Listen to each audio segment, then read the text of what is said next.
Thank you for joining us again and welcome back to Explorer. If you are joining us for the first time, I appreciate your time as always, and I really appreciate those of you who take a few minutes from your busy schedule to focus on looking on how Africa continues to navigate these complex partnerships that it finds itself globally. The continent of Africa must start immediately paying attention on what's happening in global capitals. Africa is so consumed with some internal issues. If the war in Ukraine, and more importantly the pandemic, hasn't woken up the continent of Africa, it is about time for the continent of Africa to open its eyes that the geopolitical environment has shifted in North America and no one is coming to save the continent. Why am I saying this? I'm saying this because the events in the country of South Africa, looking at the G20, how Africa continues to speak out regards to ensuring that its voice is heard globally. The continent has been criticized in the past, not taking initiative. We've seen African countries enabling themselves to walk out away from this unforgiving relationship that do not pay them in a whole lot of areas. Why am I saying this? I'm saying this because the United States of America's own strategic engagement, looking at the G20 on the ground, considering South Africa's own position, there was some element of disrespect to regards to the reason why South Africa behaves the way it behaves, and going back to the reason why Mr. Donald Trump is claiming that South Africa, to an extent, is disgraceful and unpleasant to be accepted in any global organization. I think that is embarrassing coming from the United States of America's own particular relationship with the country of South Africa. Make no mistake, the current situation in South Africa regards to this relationship with the United States of America, it's not going to be going anywhere soon. I have a very important video here to play. Professor Van Hollen, someone who understands the dynamics regards to why the United States of America behaves the way it behaves, considering the country of South Africa. We will listen to Professor Van Hollen on why he considered this relationship with the United States of America not going anywhere. More importantly, considering that at the moment, irrespective of what is going to be happening, I also have the advisor of the country of South Africa's own government, who will be talking in regards to this particular perspective on the reason why the global community do not understand as the reason why the United States of America sent a low-level official to able to take the gavel from the country of South Africa, considering the G20 dynamics. Make no mistake, this is not a one-off. Considering the international diplomatic engagement, why African nations do not accept some global partners to treat them in a way that is condescending and paternalistic.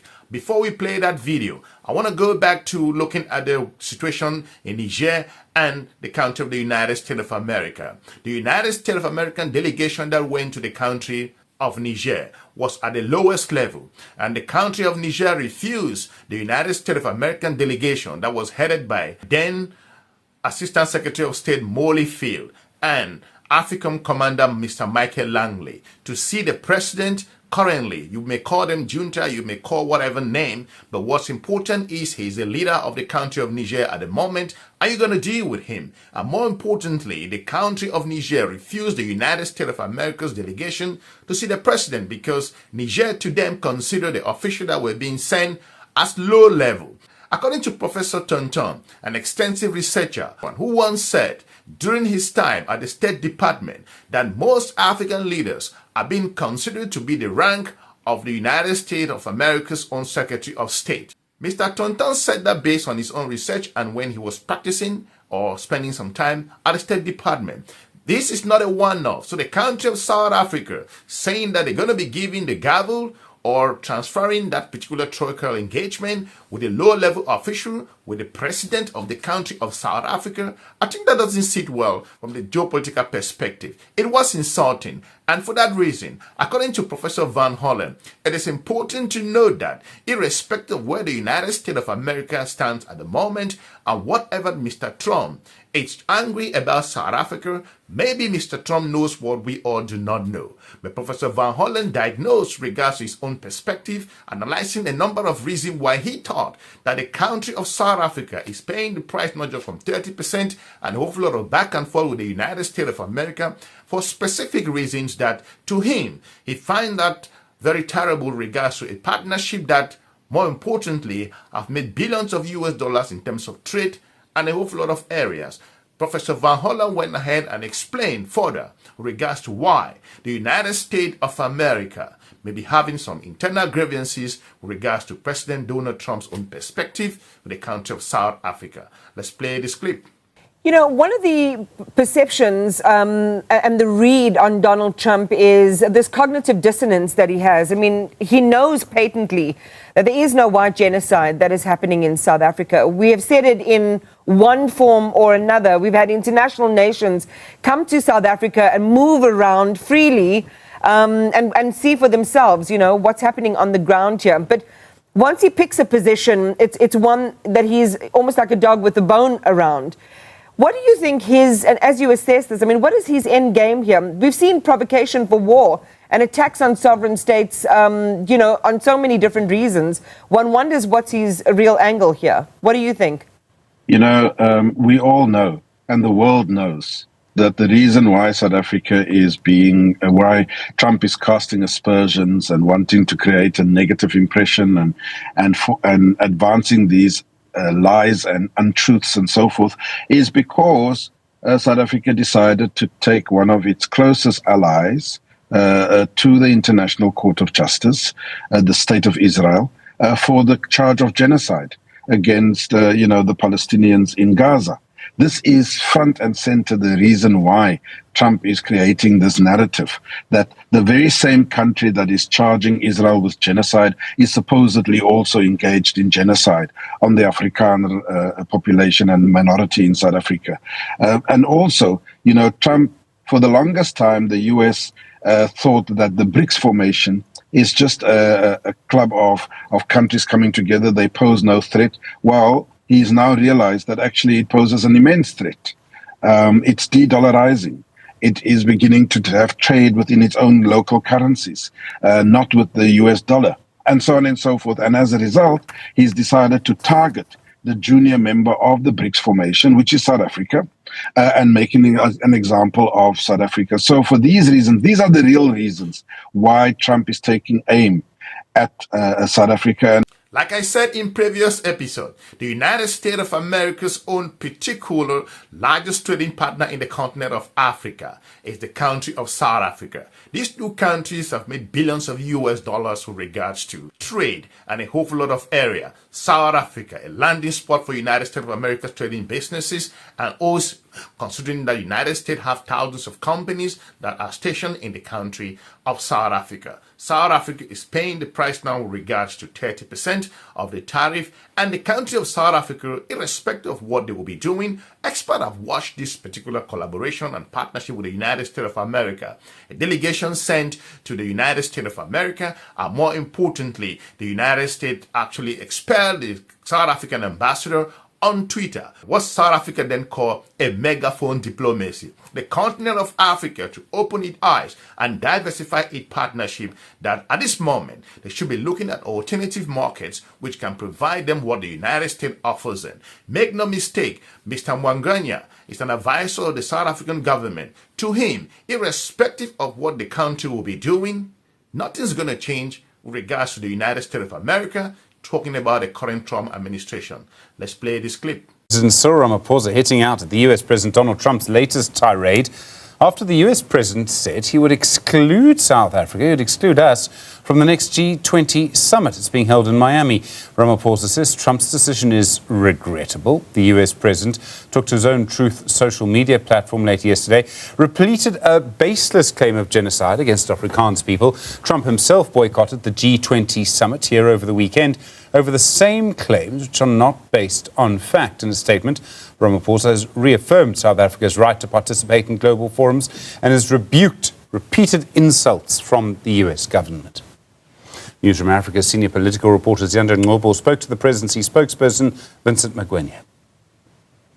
Well, the fallout from South Africa's successful G20 leaders summit this last weekend continues, with United States President Donald Trump threatening to exclude South Africa from next year's gathering. He says this is because the South African government is continuing to kill white people and nothing is being done about it. But yesterday, the South African presidency pushing back, saying that South Africa is a sovereign state and that Trump's comments are regrettable. Let's bring in the presidency spokesperson, Vincent Magwenya. Thanks for your time. I mean, I've been going through some of the comments that Trump has made, and it's very clear, you and I were in Washington in May, that whatever the South African government says, Trump and his government are not willing to listen.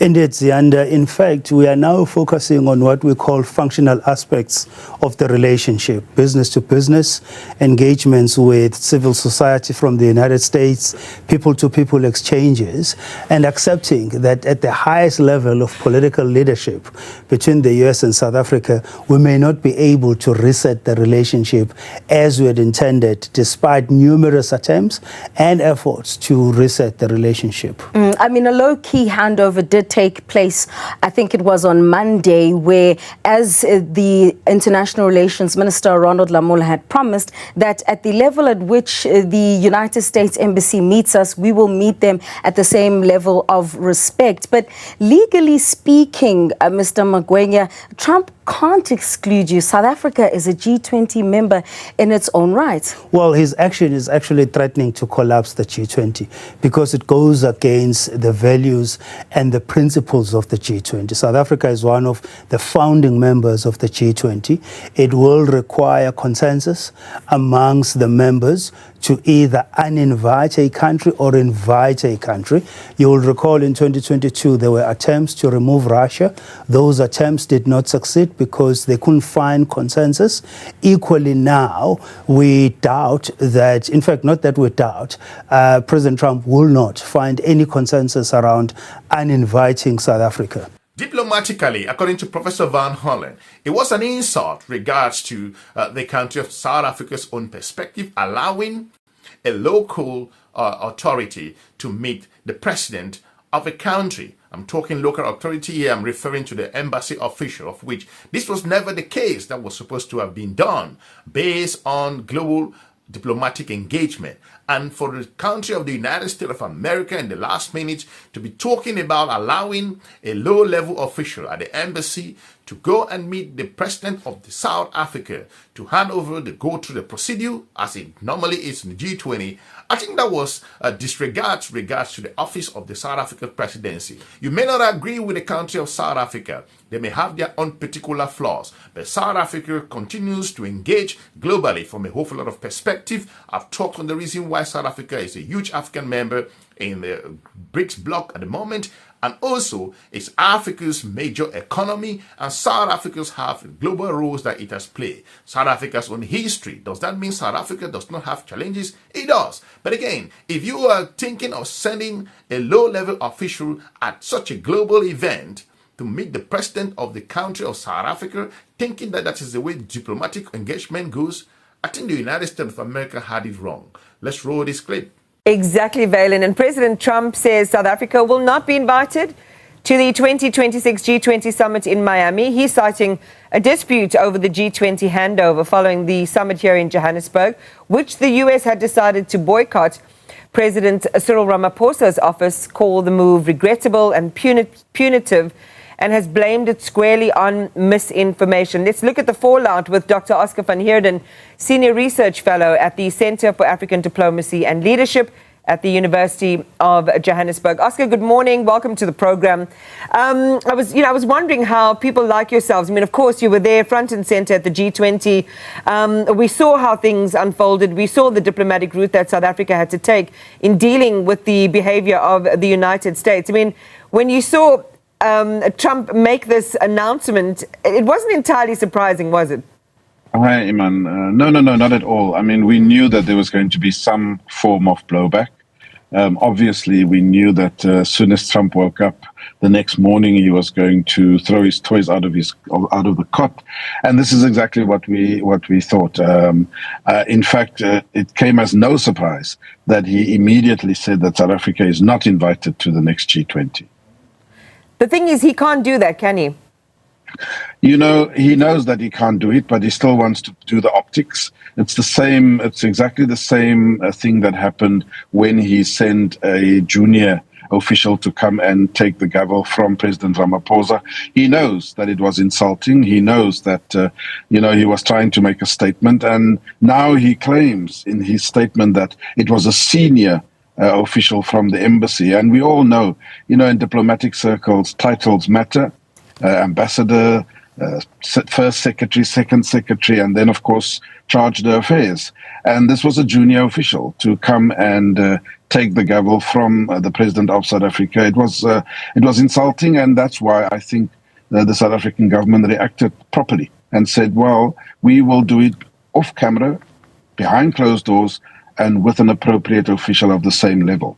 From the context of the strategic partnership, I think the United States got it wrong here with regards to why U.S. refused to attend the G20. Make no mistake, Mr. Marco Rubio, the Secretary of State of the United States of America, also refused to attend the Heads of State of Foreign Affairs that's what taking place, talking about the G20 in South Africa. But he never attended. And clearly it was saying that the United States of America foreign policy will be based on the United States of America's own interests. That's fair enough. Only African countries do not put their own interests first. Considering that Mr. Trump refused to attend the G20, saying that South Africa is doing some bad things, it is an appropriate way to perceive this from a whole lot of other condescending approach. However, global media has debunked what Mr. Trump has been saying over and over. The United States of America has a number of representatives across the region. Speaking of consensus, I mean, one of the greatest successes that have been spoken about our G20 presidency is how the international community, in fact, other G20 members stood shoulder to shoulder with South Africa when the United States, in particular Donald Trump, was trying to bully us. What expectations does the president and the South African government have in pushing back again against this latest attempt? I mean, there's speculation that by the time that summit is held in Miami, no one will be there. Well, already we've seen a public expression of support from the German ambassador to South Africa. Ideally, would love to see more voices coming out, particularly from the African Union. But be that as it may, Zianda, what we're focusing on now is working with partners such as France and the UK in ensuring that we do not lose the momentum coming out of this G20 that was held here, going into future iterations of the G20. France is the G7 president. They've already extended an invite to South Africa. President Macron has already undertaken that commitment to ensure that that momentum is not lost. We strongly believe that the UK will adopt a similar stance in terms of ensuring that the substance of our G20 in terms of outcomes is not lost. And so we may have to look beyond 2026 and look at how we constructively move forward with the other partners within the grouping. Mr. Trump was banking on other G7 partners who could also relate to his own accusation of the country of South Africa. But this whole failed woefully, and it embarrasses Mr. Trump. And considering that all of these other countries have their own interests, they refuse to listen to the United States of America. It is important to know that, according to experts, that the United States have about 3 representation in the country of South Africa. That maybe Mr. Trump is not getting the proper information that he needs at this critical time in Africa's own history. Let's play this clip. And finally, I want to say, man, you don't have a massive State Department, a huge State Department with no less than 3 embassies in South Africa. One in Pretoria, one in Johannesburg, and one in Cape Town, that is not able to tell you the truth of what's going on in South Africa. Your Central Intelligence Agency, probably the largest intelligence service in the world, with satellites and everything, is not able to tell you that there is no white genocide happening in South Africa. It's clear that it's a political campaign. He's doubling down. He's serving his paymasters, which is the Zionist in America. And that's why he's doing what he's doing and sticking to his guns with this false narrative of South Africa. I mean, it sounds like he's, weaponizing his G20 presidency as the next host. We've spoken extensively, as have you, around the receding of multilateralism through actions like this cognitive dissonance that, dominates the way that he manages things, an egotistical way of managing politics, really personality-based politics. What does it mean for the future of global governance? As you say, his reasons, his motivations for doing this seem to be, again, really, really clear. They're not subtle. They're there for all to see. If you look at the BRICS formation, what does it mean for multilateralism? I know it's a question we've asked often over the last weekend. We've seen a pattern, Iman. The United States under Trump withdrew from UNESCO. They withdrew from the World Health Organization. They withdrew from the Paris Accord. They simply do not appreciate multilateralism because multilateralism, which is the future, goes against the grain of a unipolar world where the hegemon and the most powerful country is the United States of America. Trump is continuing with his isolationist campaign, and he is ensuring that he takes the United States into irrelevance. We've seen it with this G20. This was the multilateral gathering where the world basically said to Trump, "We are tired of your nonsense." Let me know in the comment section what you think with regards to the reason why the country of South Africa has its own particular position, and more importantly, the United States of America should approach this collaboration with the country of South Africa, because other members around the world are observing this particular collaboration, and more importantly, engagement like this, more importantly, we'll look at the reason why it's as if Africa's own particular voice want to be shrunk. Looking at the country of Ethiopia, Nigeria, all of these nations that are vibrant at the moment and considering they want to flex their global muscle, talking their own particular relationship with the United States of America. At this time, if South Africa, a major economy in the continent of Africa, a leading BRICS player, and more importantly, one who led the delegation of African countries to Russia and Ukraine talking about peace, and the only country that spearheaded taking the country of Israel to the ICJ. At this time, South Africa is not going to be backing down anytime soon, and Mr. Donald Trump needs to be able to deal with the country of South Africa. For now, I'll be looking forward to meeting you soon in our next episode. Have a good day. Bye-bye.